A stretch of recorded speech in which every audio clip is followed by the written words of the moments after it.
Hey everybody, this is the Sliders Review, and I'm here today to talk to you about the Fantastic Four animated series rundown review. This is a forgotten cartoon series from Fox Kids. It ran from 94 to 96, and it was part of the Marvel Action Hour along with that of Iron Man.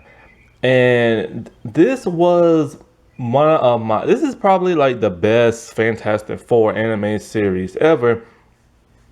There aren't that many. I think there's about three. There was one in the 60s. There was this one, and then there was that one many years later when I was in college. I think it was like a French animation cartoon.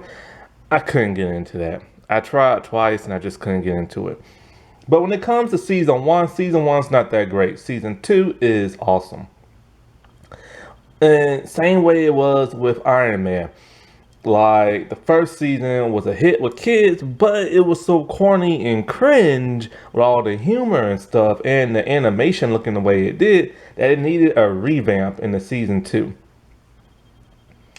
And unlike that of like the Iron Man series, this one actually took a lot of inspiration from that of Stan Lee's comics. In fact, Stan Lee's wife was even the voice of, I think, what was her name? Probably like something Baxter, Mrs. Baxter or whatever, of the apartment building, the Baxter building in season one, the cranky older lady. And the first season was just far too comedic. Like, it was so cringe and everything. However, unlike Iron Man, you can actually sit through a few of those cringy episodes, and they're pretty interesting. And also, they will lead into episodes of that in season two to a nice continuation, unlike that of Iron Man, with season one and season two feeling like two completely different things. And, when it comes to them taking inspiration from the comics, see, they had the light blue outfits, the white like gloves, belt, and boots, and they did like the origins of the Fantastic Four. They had a bunch of like two-parter, three-parters, sometimes four-parters, and it ran for like 13 episodes per season, so that's 26 altogether. And so Puppet Master was the villain in the first episode when they were talking about the origins of the Fantastic Four. It's super cringy. They're basically at like a I forget. They're like some kind of like TV show, like kind of like Sally Raphael, Ricky Lake, some like Jerry Springer, something like that. And they're just telling their origin stories, and it just gets super cringe because the thing was way too comedic in that episode. And so then they have other episodes where it's like the coming of Galactus and the Silver Surfer.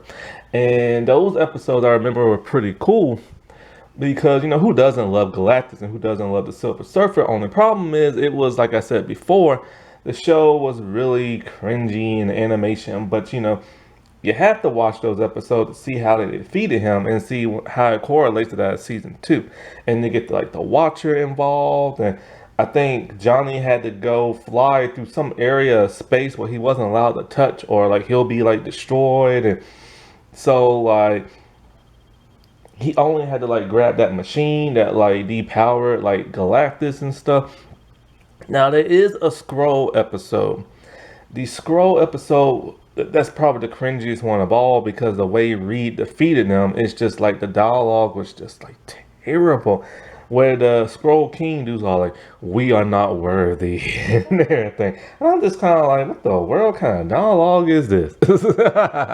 And Doctor Doom shows up a lot in season one because he still has the Silver Surfer powers. And not only that, but there's a really fascinating episode where he kidnaps the Invisible Woman and he sends the rest of the Fantastic Four back to ancient Rome or Greece. I can't remember which one it is. And they literally go back in time. He's looking for some type of object he wants them to find. And so in that episode, he tells his origin story, how everything started, how he met Reed, how he disfigured his face and all this other stuff. And so it's a very, very, very fascinating episode where Johnny falls in love with like this type of goddess deity type thing. And and we learned about Greek fire and all that cool stuff. And it was just I remember just being a kid being very fascinated by it. But then season two rolled around, and I was like, man, screw season one. Now, the only thing I will say about season one that's really awesome is I like the intro. The intro was pretty cool in season one.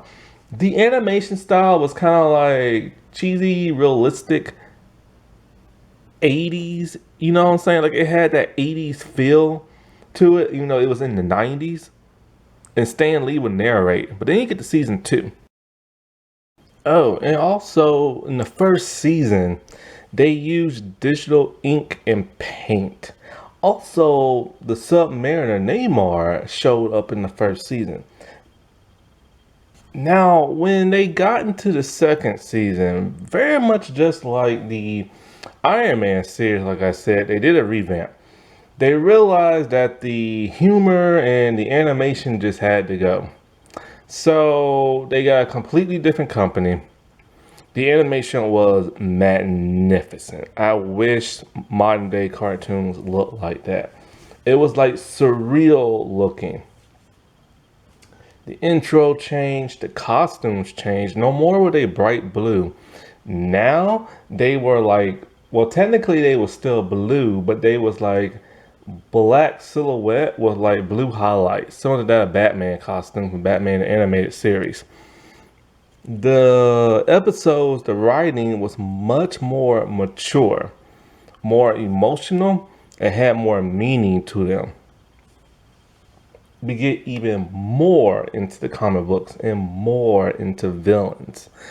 And I really enjoy the second season so much. But just like Iron Man, that first season didn't too well to where it got canceled. To where a lot of people just didn't tune in for the second season.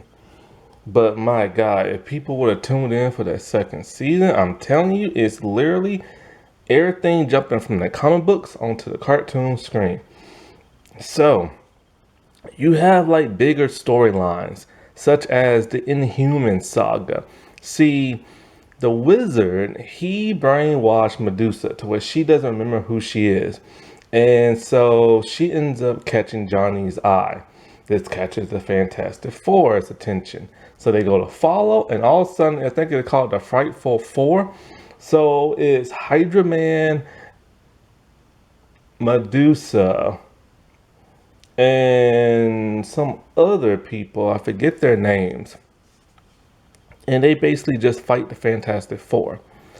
And this was always confusing to me. I'm just like, why is Hydra Man here? Like, I literally just saw him in Spider-Man, the animated series, voiced by a completely different person. The design was relative the same. And so after, they defeat them and everything, she escapes. And then next thing you know, Johnny's taken to wherever, the Inhumans live at. And then it's this big Inhuman saga. And so we get to meet Black Bolt, and we get to meet like Crystal and Lockjaw. And so they haven't basically, it's just like Black Bolt's brother, who's voiced by Mark Hamill, doesn't he wants to take over, and he wants to I think he wants to attack the human world or something like that. But something happens, so then he decides he's gonna hide them even more and create something that literally hides their kingdom and stuff. And so because of that, Johnny has to choose, and then so the Reed and them have to grab him and take him along, and they go into some kind of weird I forget exactly what it is. It's like some kind of barrier dome. And so Johnny's all super depressed because of that. But Lockjaw takes him and brings him back, and then somehow they free them and all kind of other weird stuff. And then they have to help dethrone Black Bolt's brother and everything like that. It was a really interesting episode, but my memory is kind of fuzzy and stuff.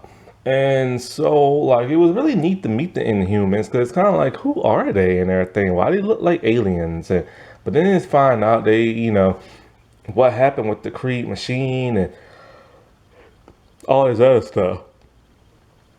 And so then you had episodes where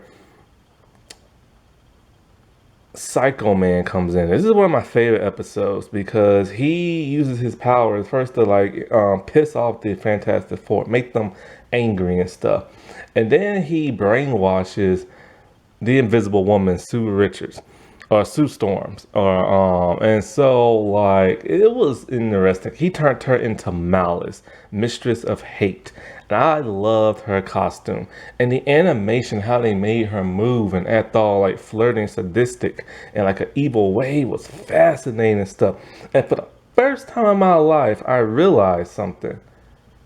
The Invisible Woman is the most powerful person on the team.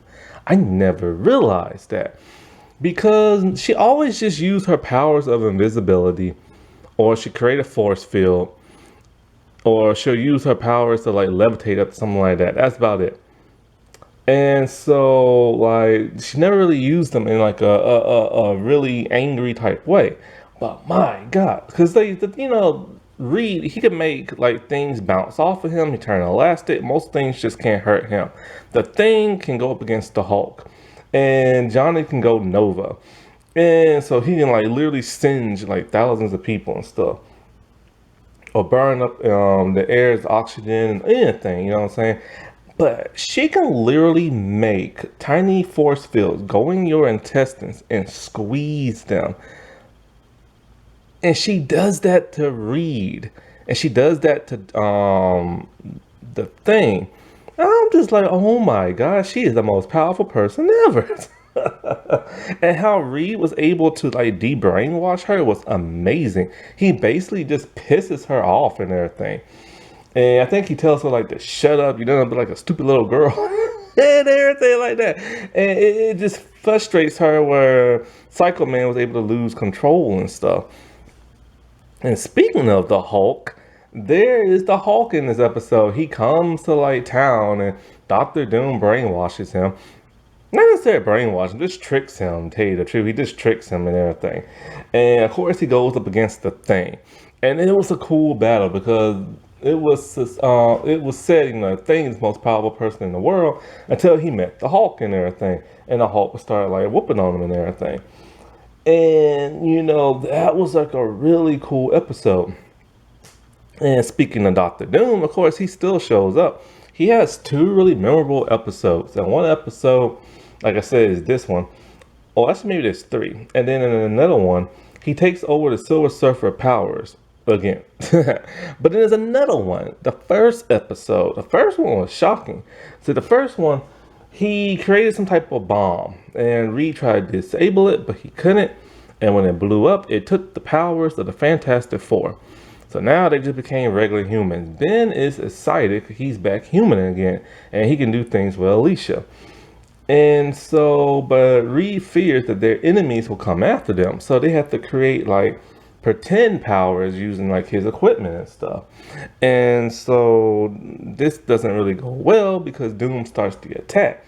And Doom doesn't understand why are they acting so weird the way they are and everything. Well, we get introduced to Daredevil in this episode because Alicia hired Matt Murdock for like a lawyer for some reason and to help Ben out. And so like he realized that the Fantastic Four needed help. So this is when he does his Daredevil thing. This version of Daredevil is not cool. He's very comedic. I like the one and Spider-Man a whole lot more. And so he literally helps them fight like Doom and stuff to where Ben has to make the ultimate sacrifice. They need their powers back to stop Doom. So he turns on a machine that gives them back their powers and everything. So now he's once again the Thing, and he doesn't want that. For one moment, he had his happiness back. He had himself. But no matter what, Alicia reminds him that she has him and everybody else, but it's just not enough. He wants to look normal. And so another Doctor Doom episode, actually I think that was it. That one, and that one. And stuff. Yeah, I think those were the only ones. I'm trying to think. There's another episode that was really Ego the Living Planet. My God, the cameos in that. So Ego's back and Galactus is back. And so Galactus is like dying or something like that. And Ego's up to his nefarious type stuff. So like I think yeah, Galactus got like tricked or something like that. I don't. It's something that happened between Ego and like Galactus, and so in this one we see like no wait, I'm trying to think. Maybe there's two Galactus episodes. There's one where he came back to feed and he broke his promise and he came back to feed in one episode, I think. And this is where we get the cameos. And so with this one, we get to see Thor, and Thor's voiced by John Rhys Davies, which I like John Rhys Davies, but he does not do a good Thor voice. We get to see the Ghost Rider, and he uses that, I think it's called like the penance stare or something like that, where and I was just like, dude, it's the Ghost Rider. I had never seen this dude before. I was just like, who is this dude? And he was like so awesome looking. And then you get like, I think was it it was somebody. It was Iron Man makes a cameo saving somebody. It was She-Hulk, Hercules, and another hero I've never seen. They all make cameos. I forget who they are. It might be the Defenders or somebody else. So then there is that one Ego episode where they had to stop him. And so Ben tries to make the ultimate sacrifice by putting some type of machine, I think, inside him or something like that. It was something has to do with Ego, but I forgot. All I know, I'm happy to see that in this season, the Thing actually wears clothes. He has a variety of different outfits instead of that little underwear thing he wore in like the last season. And so I'm very, very, very, very happy about that. And so it was, and then also the Scroll come back and Super Scroll comes back. And it was just like really cool to see so much change and improvement in the second season. And it's something we really, really needed. Because that first season was just too quirky and odd and a little too comedic and stuff. Now, the voice acting in this. Oh, wait, before I finish. So, like, yeah. Not only did the Hulk cameo, some other cameos in this show, but they got the crossover in the Incredible Hulk episode. Also, they crossed over in the Spider-Man episode where they were redrawn, had new outfits, and only the Human Torch voice came back. Everybody else was recast for some reason. And they did the whole Secret Wars thing. So, the voice cast in this. Wait, before I get into that. So then there's an episode about Franklin Richards. So something happens to Sue and he has to like do surgery to help her. And I think he's been like in hiding or something like that. And so they're kind of shocked because they thought he was dead or he was like a neglectful father that ran out or something like that. So as they're trying to rekindle their relationship, he gets abducted by the Scroll, and Super Scroll pretends to be him. Then he starts doing all this evil stuff. And so they realize, it's the Super Scroll, and they have to stop him, and they get the real Franklin Storm, not Franklin Richards. I'm thinking of the little boy, but Franklin Storm. They finally get the real one back, and in a shocking twist, they murder him on screen, which just terrifies that of his two kids. I was like, holy crap, they killed somebody on screen. It's supposed to be like a kid's cartoon and stuff. Like, that was insane. So, the voice cast: Bo Weaver, Lori Allen, Quentin Flynn, and Chuck McCann. Rest in peace, Chuck McCann. I saw him in an episode of Sliders once. And so, he was the voice of the Thing. And they are the primary cast of season 1 and 2. However, Quentin Finn, he was the new Johnny Storm in season 2. Brian Austin Green was Johnny Storm in season 1. Not sure why he didn't come back, but he just never did. And they had 2 different Doctor Dooms in season 1 and in season 2. But yeah, I still think this is a really good like Fantastic Four cartoon. It's way better than that of like say that one that came out when I was in college. And it's a shame that there isn't more and there aren't more Fantastic Four movies, but they just have a hard time doing them right on screen. Although I do like the first two Fantastic Four movies, they're not perfect, but they're not terrible at the same time. It's just they have flaws here and there. And it was just they played them too safe, but they did play them comic book accurate for the most part and stuff. The most part. Now, I've already mentioned and reviewed how they met the Black Panther. Go watch that. And so, yeah, you can find this on Disney Plus. It's on DVD. I suggest checking it out. Mainly the second season, but you have to check out a couple of episodes in the first because not, it's cheesy. There's still some good episodes. Alrighty, well, I'll talk to y'all later. Bye.